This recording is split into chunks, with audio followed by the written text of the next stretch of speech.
Now let's focus on the idea of hypnotic induction. Again, in that short session with Sheila, and I usually do about a 25 or 30-minute session with a client in their very first session.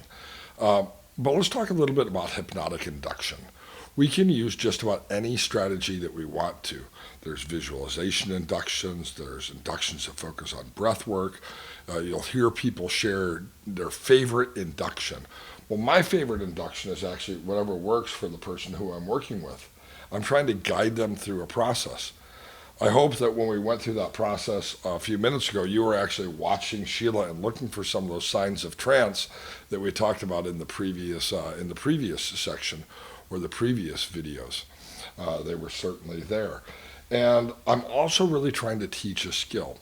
So I think that probably about 75 or 80% of the time, I'm really doing a contextual hypnosis induction. In other words, what I'm doing is I'm teaching a person to really stay focused in the present, mindfulness, to pay attention to the breath, to not follow their thoughts. Eye fixation is an element of that, being able to focus on the far wall. So let me conceptualize the induction in a number of different steps. First, eye fixation. Second, mindfulness. Third, progressive muscle relaxation. Fourth, autogenic training. And then we move into the deepener. So I'm going to go through the induction using those different components with Sheila. And we can, again, do this in a number of different ways. In the last example, I had Sheila focus on the far wall and then bring her attention only to that point directly, with the X-ray vision thing. But I can have a person shift their awareness using eye fixation as well. Progressive muscle relaxation. I didn't go into each of the different 16 muscle groups, but I had to relax the jaw, relax the shoulders. Autogenic training, warm and heavy. So I've incorporated a component or two from each one of these things into the process. So let's just go through the induction here. Okay. So again, Sheila, pick a point over here on the far wall. And by the way, when you're watching this video, you can pick a point on your far wall and you can go through this process as well. Maybe rather than observing Sheila experience it, you want to experience it yourself, and that's perfectly okay. So pick a point over here on the far wall. It doesn't really matter where it is, but just focus all of your attention on that spot. Now, as you bring all of your attention to that spot, essentially stare at it. And when you do, you'll notice that it becomes brighter, sharper, crisper, and clearer, or it becomes hazier and fuzzier and more difficult to see. Really, either way is fine. What's most important is that you bring all of your attention to this spot. That, by the way, is really learning number one, that you can choose where to focus your attention. As a matter of fact, Sheila, you can move your awareness from that spot over on the far wall to an imaginary spot halfway between you and the wall. Go ahead and do that. Yeah, it's cool, isn't it? Yeah. And so you can shift your awareness to anywhere you want to. And for somebody who's trying to manage anxiety, that's a really important learning. So now bring your awareness to a place directly in front of your eyes. And now close the eyes down, noticing that you can still focus on that spot directly in front of the closed eyes, almost as if you have X-ray vision. It's pretty cool, isn't it? Yes. And again, I'm getting another affirmation, another yes. Now move that awareness from that place directly in front of your eyes into that part of the mind where awareness is created. And take in a breath and relax. It's a direct suggestion. And as you breathe in and breathe out, pay attention to the breath. This is the mindfulness component. Noticing what it's like to breathe the breath in, and what it feels like as the air travels into the lungs, and as the air turns around and becomes an exhale. No matter where you are in life, you always have the breath with you. And so at any time, in any place, that it would be beneficial for you to focus on the moment rather than either fears of the future or difficulties of the past. just close your eyes for a moment and focus on that breath.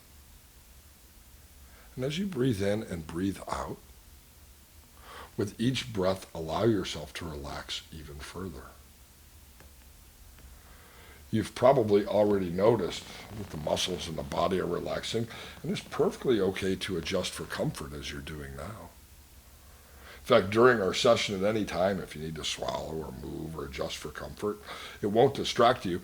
It'll actually help you to relax even further by simply helping you become more comfortable. And of course, if you notice any noise, whether it's from outside the room or inside the room, those things won't disturb you either. They'll just reassure you that you're exactly where you need to be, learning exactly what you need to learn in order to experience success. And so as you breathe in and breathe out, letting the muscles of the body relax, really pay attention to the little tiny muscles of the brow and the forehead and relax those muscles. And let the muscles of the face relax. You can even unclench the jaw and let that relaxation extend through the shoulders and neck. And you can drop the shoulders down and just let your body relax, loose and limp. In fact, anywhere you're carrying any tension of the day, if you notice that, just let that tension go. Relaxing the back and buttocks and thighs, the calves, the shins, even the little tiny muscles of the feet, the shoulders, the arms, the wrists, even the little tiny muscles of the fingers, relaxing, heavy and relaxed. Now bring all of your attention, just like you were able to do when you focused on that dot on the far wall, to your hands resting on the chair. And think of the word heavy, and as you think of the word heavy, say to yourself, my hands are heavy, my hands are heavy, my hands are heavy, and let those hands become heavy and relaxed. And now think of the word warmth. Warmth like that which might come from the sun, or warmth like that which might come from inside of the body. And say to yourself, my hands are warm, my hands are warm. And let those hands feel a sense of warmth. Saying to yourself, my hands are warm, my hands are warm. In fact, you can notice how heavy and warm they are by saying to yourself, my hands are warm and heavy. My hands are warm and heavy. And letting those hands be both warm and heavy. In fact, so heavy that if you try to lift those hands, they become locked down even tighter. You can try to lift them, but you can't move them. Locked down even tighter. You're doing perfect all the way down now. Each breath, relaxing a bit further. 5, 4, 3, 2, 1, 0.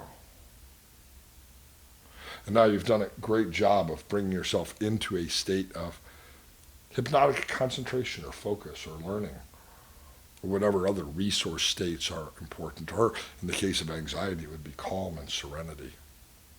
But this is the process of hypnotic induction, beginning with eye fixation, muscular progressive relaxation, mindfulness, paying attention to the moment, and autogenic training, creating an awareness of warm and heavy. And so, Sheila, because this is only a demonstration, when I count to 3, open the eyes, ready for the rest of the day, feeling fantastic and having learned from this experience. 1, taking in a breath. If you're watching this at home and participating in the process, 2, taking in a breath, feeling energetic and ready for the rest of the day. And 3, opening the eyes, feeling absolutely fantastic. Again, it feels pretty good, doesn't it? It does. Yeah. Now, that is a basic process of an autogenic contextual induction. It teaches a person the skill of progressive muscle relaxation in a passive way. It teaches something very valuable. Were you able to sense a feeling of heaviness in those hands when you said my hands are heavy. And warmth. And warmth too, right. Mm-hmm. Now, I didn't put a weight on your hands. No. I didn't adjust the temperature in here. In fact, it's actually pretty cold in this It room. is, yeah. Right. But yet you were able to feel warmth at one level or another. What that means is that you created that from inside of you. That's what autogenic training means. Auto, self, genic, generate. You generated warmth and heaviness from inside of yourself. So here's the question. What else can a person create from within? Comfort, balance, wellness. In the case of when I'm working with chemotherapy patients who are trying to reduce nausea and vomiting through hypnosis, if they recognize they can create warmth and heaviness, they can create any other feeling that would be of value to them. Somebody who has anxiety can create from within calm and serenity. And so this simple induction brings a person into a deep level of trance, but it does so in a creative way that teaches specific skills. And that's why I really refer to this as a skill-building induction. Now, this is your first experience with hypnosis, going through the process, other than what we've demonstrated here on the video. How do you think just the induction itself can be of value to a person, or even of value to you? The release of the stress and everything. Okay. It's definitely real. Sure. And could you feel yourself going into a resource state we call hypnosis? Yes, very relaxed as well. Now, I did something else in that induction demonstration. I said, go ahead and try to lift your hands, but you'll find they become locked down even tighter. Yeah. Nobody has ever done this. Wow. Right? The reason why I do that is I've really moved a convincer into the induction, right? In other words, my hands are locked down. I know I could lift my hands. You knew you could get up and walk out of the room if you wanted to, right? Mm-hmm. You're always in control. But yet it feels so good to just relax and to learn something new that instead of lifting the hands or getting up and leaving, you just continue with the process. So again, this is a basic induction strategy. When we finish the induction, then we can go into, again, the other components as we're going to do in these videos. I'm going to share with you, before we go into a deepening, one more induction strategy that focuses solely on visualization.